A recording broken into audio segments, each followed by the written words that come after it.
And we are joined now by BNC Chief Legal Correspondent Laura McNeal. Laura, you keep watching this case day by day, and it's just really indefensible what this defense attorney has said, but he's entitled to say whatever he wants. The big news of the day at the trial of Arbery's accused killers has to be the defense team's request for a mistrial, which the judge strongly rejected, as we've just seen in Dre's report. But before we get to that, let's start with the Reverend Jesse Jackson's description of one disturbing moment during the trial today, followed by the reason he gave for being there. Let's take a listen. Mrs. Arbery, when she saw son's picture, she began to weep very quietly. She wasn't falling out on the floor, very quietly, simply. And they objected to that, said she was too emotional. Saw a baby killed by 3 men she saw in the courtroom. She had every right to cry. Yes. I was challenging my right to be there. The judge stood with my constitutional right to be there, and my moral obligation to be there. I'm about people who are in need, whose backs against the wall. That's what we do. Laura, your response?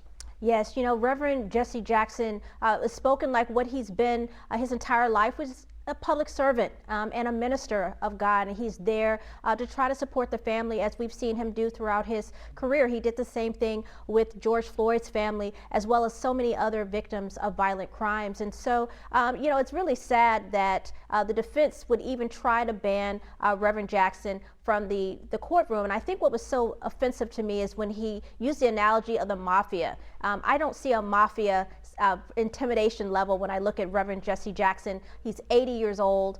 We know, unfortunately, his health is declining, and he's really there, as he stated, as a moral obligation to support those in need. And I thought it was just a shameful day, to be quite honest, for our legal field and our legal society to see this type of manipulation in the courtroom. Laura, were any of those comments that the defense made regarding black pastors in confusing Jesse Jackson for Reverend William Barber, were any of those done in front of the jury? Thankfully, they were not, but it still does not minimize the fact that this comment should have never been made. The motion should not have been made. It is clearly established constitutional rules that the courtroom is a public setting. Anyone can participate. Anyone can decide they want to sit in and watch a hearing taking place. I can go and listen in on the hearing. And this idea that we're going to ban not all pastors, but black pastors, really is astonishing, even still today. Laura, I've covered a lot of cases in New York City, racially motivated cases, the Central Park jogger, the Howard Beach case, and when attorneys would step out of line, the judge was quick to reprimand them and put them in their place to stop that kind of behavior from a defense attorney or a prosecution. Do you think the judge can do this in this case to stop Gough from making these kinds of incendiary remarks?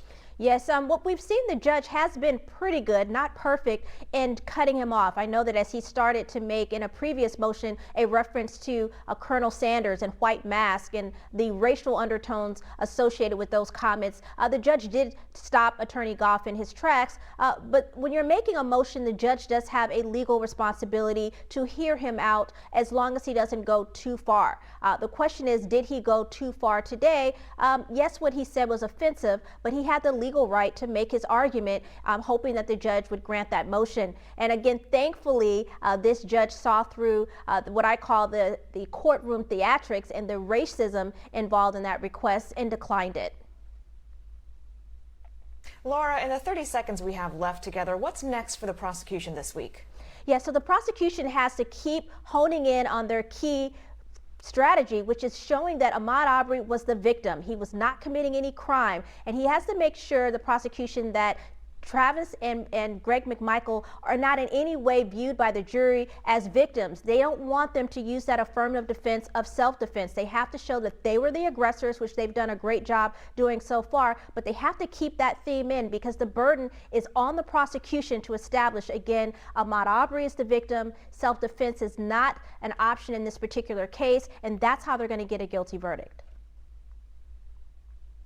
Laura McNeal, BNC Chief Legal Correspondent, thank you for your insights tonight.